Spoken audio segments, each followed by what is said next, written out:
Seja bem-vindo ao Página 2. Hoje proponho-lhe que imagine o seguinte exercício. Empobrecer para escrever um romance. Mergulhar na pobreza para melhorar a literatura. Foi o que fez um candidato a escritor durante 365 dias, período em que se cruza com uma multimilionária. Esta é uma parte do enredo. É também um mote para uma reflexão sobre pobreza, capitalismo, literatura e natureza humana. A Melhor Máquina Viva é o último romance de José Gardiazabal, convidado do Página 2, o pseudónimo literário de José Tavares. Obrigada por ter vindo, José. Obrigado. Em que medida é que a pobreza pode melhorar a literatura? Há uma grande tradição da pobreza transformar as pessoas. Às vezes para o mal, outras vezes, muitas vezes para a redenção, para o bem. E há uma curiosidade às vezes dos artistas por esse lado da vida. Eu acho que é uma viagem, eu acho que este livro é uma aventura na pobreza, é um mergulho na pobreza temporário. Ele decide fazê-lo durante um ano, mas tem eu acho que o mergulho na pobreza tem essa dimensão que é: sabemos que vamos mudar, não sabemos exatamente em que direção, mas há aqui um lado quase fetichista de olhar um extremo da natureza humana para tentar criar alguma coisa nova. E é o que faz este herói, o Kopf, da Melhor Máquina Viva. José escreve a dada altura que aquela visão matutina da pobreza despertava-me absolutamente. Ficava alerta a pequenos detalhes, ou a detalhes mínimos, como o canto eficiente dos passarinhos. A pobreza é também despir do acessório, do superficial? É também esse o conceito? Adaptando um pouco o que ouvi há umas semanas e que tem a ver com isso, todos os pobres são detalhistas. Porque qualquer coisa que mexa, qualquer coisa que esteja presente, pode ser valiosa. E talvez aí o canto eficiente dos passarinhos, no sentido também de uma coisa que acontece por si própria, com a sua própria força, que é algo que numa situação de destituição, de pobreza, nos envolve. Mas eu acho que essa ideia de que os pobres são mais atentos que nós é uma de que nós, no sentido que a generalidade das pessoas, acho que é uma das ideias que está aí. E talvez tenha a ver com a literatura, olhar suficientemente o outro, que este Kopf tenta fazer. E do ponto de vista da escrita, quando diz que decidiu não usar a palavra fome em vão, qualquer palavra em vão, que não vai usar, é também uma escrita mais enxuta? Sim, isso é um comentário sobre não usar a palavra fome em vão, não usar qualquer palavra, não usar em vão. Eu acho que é um programa da literatura. É pensar que as palavras têm peso, estão-nos a contar uma história, neste caso uma história de contrastes, de um aspirante a escritor que vai também contando a sua história passada na infância, uma história pesada, e encontra depois uma personagem que vem de outro mundo completamente diferente. E há um encontro, ou não, deixa o leitor, mas acho que é isso. Crítica ao capitalismo que está presente ao longo da obra. Esta abordagem decorre também da sua formação académica, como doutorado em Economia? Estes livros têm um pouco de tudo, não é? Eu acho que talvez a economia, mas talvez até mais a política, estão muito presentes, que foram sempre gostos meus. A política está muito presente e acho que vivemos tempos em que temos que pensar a pobreza, o capitalismo, as utopias. Eu acho que também há aqui uma ironia e uma crítica a umas certas utopias, há um discurso dos pobres que tem a ver com essas utopias passadas, e acho que estamos nesse momento aberto em que a literatura nos pode ajudar a pensar as coisas, e através da ação, de um movimento narrativo, mas ajuda-nos a pensar o que está no mundo, que tem muito a ver com a política, com a economia, e talvez, infelizmente, também com pobreza, não é? E consegue ver outro modelo mais eficiente e mais justo socialmente do que o capitalismo? É uma pergunta difícil. Eu acho que há uma relação muito interessante do capitalismo com a natureza humana. E é uma relação que, ao mesmo tempo, é um pouco perversa. Mas eu talvez prefira dizer que, no mundo ideal, haveria alternativas. Se nós conseguirmos melhorar o mundo que existe, já não é mau.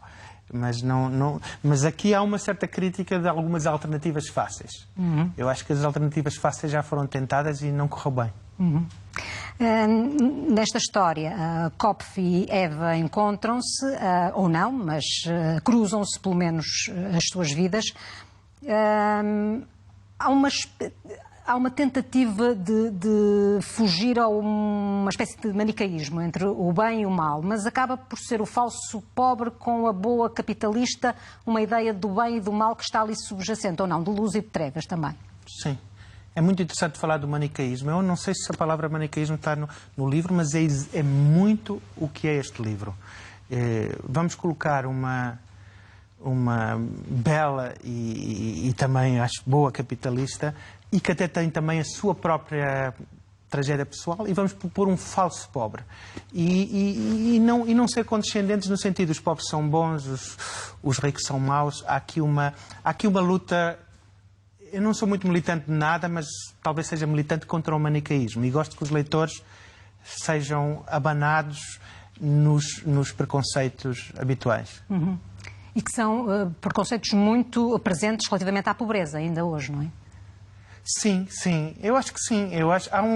Por acaso, hoje numa entrevista, alguém me recordou um escritor que eu recomendo, não está vivo, mas que é Albert Cosseri, que escreveu sobre a pobreza. E é muito tocante, e eu cheguei à conclusão que, em parte, escrevi este livro por ter lido também essa visão diferente da pobreza. É a questão de respeitar os pobres como pessoas. Não são só pobres, são também pessoas. E estes pobres aqui são pobres que têm defeitos, são pobres que se batem, são pobres que se desprezam, e isso é parte do crescimento. Eu acho que pensar os pobres bons, aquela caixa muito bem arrumada, e os ricos maus, mas os pobres bons, há um certo desrespeito aos pobres pobres, porque nós todos temos direito a não ser bons. Às vezes. Ainda assim, coloca-lhe algum humanismo de reserva, se quiser, quando diz que no futuro só os pobres serão capazes de fazer coisas verdadeiramente humanas, não é? Sim, sim. Eu acho que isso tem muito a ver com a nossa herança cultural e até religiosa. Aquela frase poderosa da Bíblia, que é: os pobres estarão sempre entre vós. É uma frase que sempre me marcou. O que é que isto quer dizer? Quer dizer que nós não vamos conseguir acabar com a pobreza?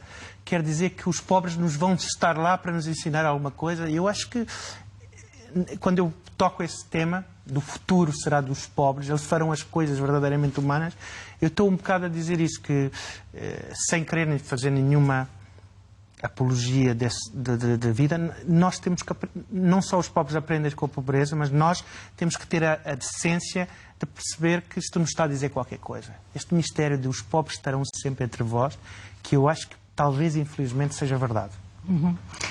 José, sem querer desvendar muito o livro, mas para que os leitores percebam, o falso pobre e a bela capitalista cruzam-se de alguma forma, e no final a bela capitalista diz: eu estou a começar a gostar das pessoas outra vez. Esta é uma força poderosa.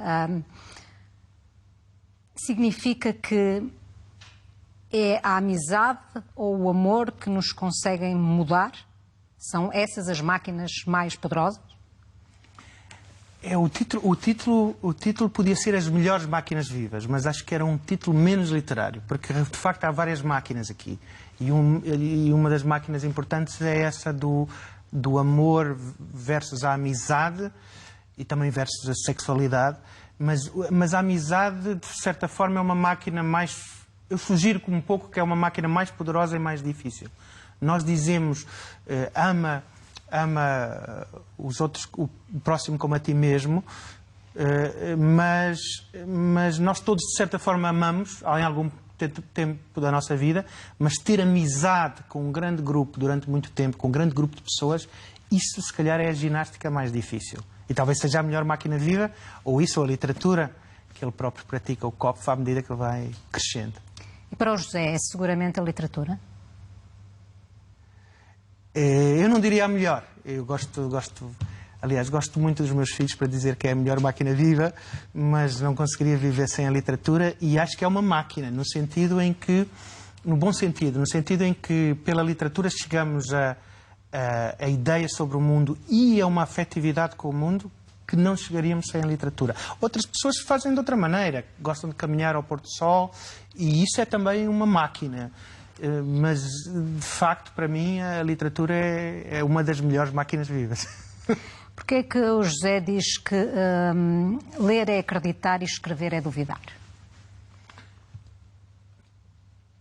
Eu acho que a leitura e a escrita estão muito relacionadas. E acho que se houver uma única coisa que a pessoa tem que fazer para escrever, é ler. E acho que se ler o suficiente e ler bem, com atenção, os tais sublinhados e outras coisas, acaba por escrever. Mas, quando lemos, estamos a absorver, estamos a querer acreditar em alguma coisa, numa narrativa, numa perspectiva do autor.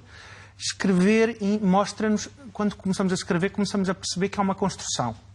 E que estamos responsáveis por construir um mundo, por falar sobre o mundo, sobre a pobreza, sobre o amor, sobre a história do mundo, que está muito aqui presente, o 11 de setembro, o Holocausto, nunca referidos diretamente, por pudor. Eu acho que deve haver um certo pudor com certos nomes, mas está aqui. E quando nós começamos a construir isto, começamos também a duvidar, no sentido que percebemos que é uma construção. E por outro lado, quando nos tornamos leitores outra vez, voltamos novamente a acreditar. Eu acho que um momento muito bonito para um escritor é quando, meses depois ou um ano depois, lê uma coisa que escreveu e tem uma mistura de reconhecimento e de quem é que escreveu isto. E aí está novamente a acreditar. Portanto, é esta máquina constante. Quando a Eva diz que voltou a acreditar nas pessoas, a gostar novamente de todas as pessoas, está aqui uma convicção ou um desejo?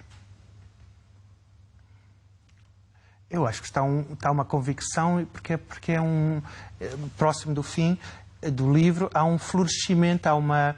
Eva tem não vou revelar, mas algo no passado que é duro e que eu tento descrever como uma coisa muito dura, muito radical, e, portanto, uma certa empatia com a capitalista neste aspecto.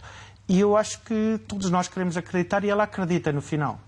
A minha dúvida, e eu estou à espera que os leitores me respondam, é se o Kopf também acredita da mesma maneira. Uhum. E será que isso pode ser revelado nos volumes que se seguem, ou serão outros pares totalmente distintos? Eu tenho escrito, acho que preciso de reescrevê-los, mas serão outros pares. A ideia precisamente dos pares é trabalhar um personagem forte masculino e um personagem forte feminino. Nem sempre casais necessariamente, sempre com algum relacionamento, mas a ideia da trilogia dos pares é tentar trabalhar um bocado essa relação aos vários níveis da amizade, do amor, da sexualidade, e tentar daí trazer alguma coisa de novo para o mundo e para a nossa visão do mundo.